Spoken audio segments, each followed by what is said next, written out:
Всем привет! Это продолжение нашего небольшого путешествия из Германии, из города Дрездена. Мы отправились в Чехию, в Прагу. Но в Праге мы только переночевали и на следующий день поехали в Карловы Вары, потому что была такая прекрасная солнечная погода, было достаточно тепло. Мы остановились, чтобы зарядить машину. И немножечко перекусили тоже сами в Макдональдсе. Это же любимая детская еда. Но чем ближе мы продвигались к Карловым Варам, тем более пасмурной становилась погода. Может быть, из-за рельефа, потому что этот город находится как бы между склонов таких, небольших гор. И когда мы уже приехали, то было холодно, влажно, и поскольку это последние дни зимы, деревья голые, и немножечко все выглядело серым, не таким цветным и красивым, как на картинках или фотографиях летних, например, или солнечных с этого города. Но это не помешало нам все равно пойти гулять.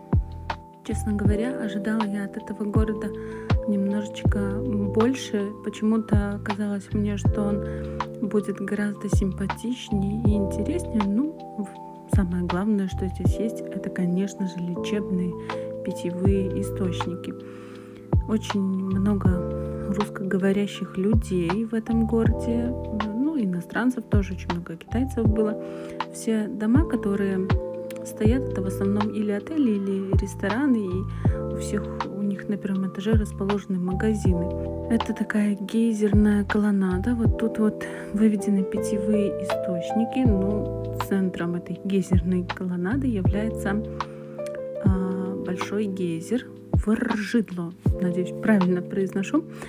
И он поднимается, столб воды поднимается до 12 метров в высоту. Это самый большой сейчас гейзер, который есть в Карловых Варах, открытый, для посещения. И в нем теплая, даже горячая вода, 72 градусов. Потом мы кушали местный десерт. Это оплатки. Это 2 тоненькие вафельки, и между ними тоненький слой какой-нибудь сладкой начинки. И далее мы отправились гулять. Собственно говоря, это центральная часть Карловых Вар, туристическая. Она проходит вдоль такой реки. Река называется Тепла. Так как в ней тоже есть горячие источники, она никогда не замерзает, даже зимой. И, как вы можете видеть, вот когда идешь по улице, сплошь и рядом это просто магазины. И такое ощущение, что ты идешь по торговому ряду, потому что там стоят зазывалы, очень броские, яркие витрины. И в общем-то, ощущение, как будто ты просто идешь по большому торговому центру открытому. Хотя в самом городе довольно-таки красивый. И вот мы вышли к колоннаде, где тоже выведены источники. Эта колоннада каменная, потому что есть еще такая рыночная колоннада. Она деревянная, белая. Была когда-то построена как временная, но очень понравилась и туристам, и местным жителям, и ее тоже сохранили. И вот в этих источниках вся вода разной температуры. Там по табличке все это подписано, какой температуры. И, естественно, вся эта вода, она лечебная. То есть просто так много ее пить тоже нельзя. Потому что многие люди, туристы приезжают, и все ходят с этими кружечками и постоянно из разных источников пьют. Хотя это неправильно. И можно, в общем-то, получить даже отравление. Несмотря на то, что это еще не туристический сезон, людей здесь все равно очень много. Естественно, мы тоже купили чашечку, потому что Роберт очень хотел попробовать эту воду. И, кстати, здесь видна вот эта вот рыночная колоннада белая, она полностью деревянная.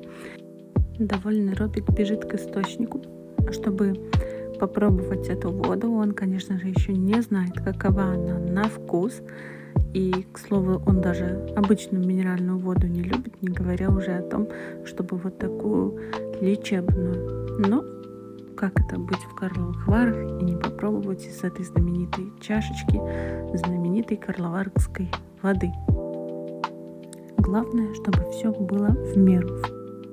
Вот эта колонна Пресвятой Троицы или чумной столб возведена была в XVIII веке в честь того, что город избавился от чумы. И вот здесь Роберт пробует первый раз.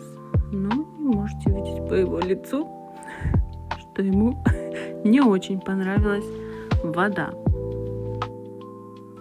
Тут мы ищем вход на фуникулер, чтобы подняться на смотровую башню Диана. Но, к сожалению, мы пришли за 5 минут до того, как уехал последний фуникулер, и на башню мы не попали. Вообще туда можно дойти пешочком, не так уж это и далеко, так скажем, полчасика по такой тропе. Она, конечно, в гору идет, но оборудована для туристов, но мы были с коляской, и, конечно, для колясок эта тропа не подходит. Поэтому вернулись назад к источникам. Роберт решил попробовать воду еще из одного. Как бы вам сказать, она везде очень лечебная и везде очень невкусная, естественно. Вот на улице уже и стемнело. Что мы еще сделали? Мы еще заходили в ресторан, чтобы покушать. Там было не особо интересно и не особо супер вкусно. И после ресторана вот так вот мы пошли сжигать свои калории, поднимались в гору, потому что оставили свою машину сверху на парковке.